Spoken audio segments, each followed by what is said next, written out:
సరే పార్టీ మారినరా లేదా అనే చర్చ ఒకవైపు జరుగుతూనే ఉంటే ఇంకోవైపు చాలా దారుణంగా స్పీకర్ కార్యాలయం నుంచి ఏ రోజైతే హైకోర్టు తీర్పు వచ్చిందో పార్టీ ఫిరాయింపుల మీద అదే రోజు సభా సాంప్రదాయాలన్నింటినీ తుంగలో దొక్కుతూ పార్టీ మారినా అని బాహాటంగా ప్రకటించిన శేర్లింగంపల్లి ఎమ్మెల్యే ఆరికపూడి గాంధీని పిఏసీ చైర్మన్గా నియమిస్తూ మరి ఒక తీర్పు కాదు ఒక ఆర్డరు స్పీకర్ కార్యాలయం నుంచి అసెంబ్లీ సెక్రటరియట్ నుంచి వచ్చింది.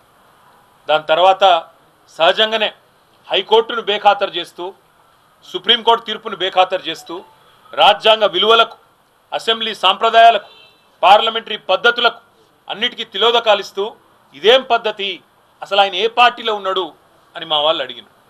అయితే ఎంత విచిత్రమైన పరిస్థితి అంటే ఈరోజు రాష్ట్రంలో మొన్ననేమో నేను మారిన పార్టీ కాంగ్రెస్ పార్టీ విధానాలు నచ్చి మారినా అని చెప్పిన ఎమ్మెల్యే నిన్న మొన్నటి నుంచి నేను బీఆర్ఎస్ పార్టీలోనే ఉన్నా, నేను ఎక్కడికి పోలే, 10 మంది ఇక మాకు తప్పది పదవి గండం పోయితుంది మా పదవి అని చెప్పి కొత్త రాగం ఎత్తుకున్నారు. దాన్ని మా సోదరుడు ప్రశ్నిస్తే ఆయన ఇంటి మీదకి పోలీస్ ఎస్కార్ట్ పెట్టి డీసీపీలు, అడిషనల్ డీసీపీలు, ఏసీపీలు, సిఐలు ఒక గేటెడ్ కమ్యూనిటీ లోపలికి ఒక 50-100 మంది గూండాగాళ్ళు చొచ్చుకొని వచ్చి ఇవాళ ఒక ఎమ్మెల్యే ఇంటి మీద దాడి చేసే పరిస్థితి ఇప్పుడే మేము చూసినాం. ఎమ్మెల్యే గారి ఇంటి మీద దాడి చేయడమే కాదు, వారి ఇంట్లో ఉండే పెద్దలు వారి తల్లిదండ్రులు వచ్చినప్పుడు కానీ లేదా వారి మామగారు వచ్చినప్పుడు కానీ ఉండే ఆ రూమ్ మీద మొత్తం అద్దాలు బలగొట్టిండ్రు. అందులో ఉన్న పెద్దలకు ఏమైనా అయ్యింటే, ఏమైనా జరిగింటే, జరగకూడదు ఏమైనా జరిగింటే ఎవడు బాధ్యుడు? రేవంత్ రెడ్డా లేకపోతే ఇక్కడ దాడి చేయడానికి వచ్చిన ఆరికపూడి గాంధీ?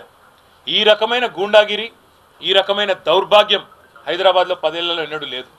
ఒక ఎమ్మెల్యే ఇంటి మీదనే దాడి, అది కూడా ఎమ్మెల్యే ఇంటి మీదకి దాడికి వస్తుంటే ఫ్యాక్షన్ సినిమాల్లో చూపెట్టినట్టు కార్లకి వెళ్ళి బయటికి వెళ్ళాడుకుంటా 20 బండ్లు పెట్టుకొని లైవ్ పెట్టుకుంటా ఆడికెళ్ళి ఇటు దాకా పోలీస్ ఎస్కాట్లో వచ్చిరంటే చేతగాని ఒక హోంమంత్రి, చేతగాని ముఖ్యమంత్రి ఈరోజు రాష్ట్రానికి ఉండడం వల్లనే ఈ దౌర్భాగ్యం దాపురించింది. అసలు రేవంత్ రెడ్డి నేను అడుగుతా ఉన్నా, నువ్వు ముఖ్యమంత్రివేనా? అసలు నీకు అర్హత ఉందా?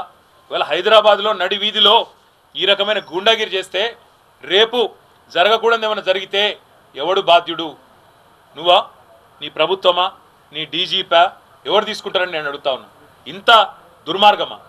నీకు కనీసం హైదరాబాద్లో లా అండ్ ఆర్డర్ కంట్రోల్ చేసే ముఖం లేదు. పేపర్లు రాస్తున్నాయి, మన ఆంధ్రజ్యోతి రాసింది 30 రోజుల్లో 28 మర్డర్లు. ఈనాడు రాస్తుంది ఈ నగరానికి ఏమైంది అని. అదేమి చేతగా చేసేది.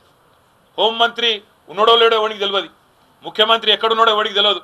ఢిల్లీకి ఎక్కే విమానం దిగే విమానం అన్నట్టు 22 సార్లు ఎక్కడు దిగుడు తప్ప పీకిందేమీ లేదు. కనీసం హైదరాబాద్లో శాంతి భద్రతలను కంట్రోల్ చేయలేని దౌర్భాగ్యపు ముఖ్యమంత్రి ఇవాళ ఒక ఎమ్మెల్యే ఇంటి మీదకి మాత్రం గూండాలను పోలీసులు ఎస్కాటించి పంపిన ఒక దౌర్భాగ్యపు చరిత్రహీన ముఖ్యమంత్రిగా రేవంత్ రెడ్డి మిగిలిపోతాడు. నేను అడుగుతా ఉన్నా మా కౌశిక్ రెడ్డి అడిగిన ప్రశ్ననే, ఏ పార్టీలో ఉన్నావు గాంధీ?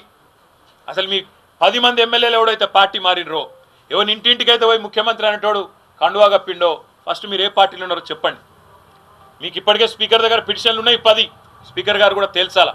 ఇవన్నీ కాదు, ఇవేమీ లేదు, మేము రైతు రుణమాఫీ మీద అడిగితే, లేదా వరద బాధితుల తరఫున ప్రశ్నిస్తే, లేదా రైతు బంధు ఎప్పుడు ఇస్తావని అడిగితే, మహిళా సోదరిమణులకు 2500 ఎప్పుడు ఇస్తావని అడిగితే, లేదా పెన్షన్లు ఎప్పుడు పెంచుతావని అడిగితే, 100 రోజుల్లో గ్యారంటీలు అమలు చేస్తా అన్న సన్నాసి ఎక్కడ తెచ్చిండు ముఖ్యమంత్రి అని అడిగితే తట్టుకోలేక హెడ్లైన్ మేనేజ్మెంట్ కోసం, అటెన్షన్ డైవర్షన్ కోసం ఒక దిక్కు హైడ్రా అని హైడ్రామా, ఇంకో దిక్కు ఈ రకంగా ఎమ్మెల్యేల ఇంటి మీదకే గూండాలను పంపడం అంటే దీనికంటే సిగ్గుచేటు ఇంకొకటి ఉండదు.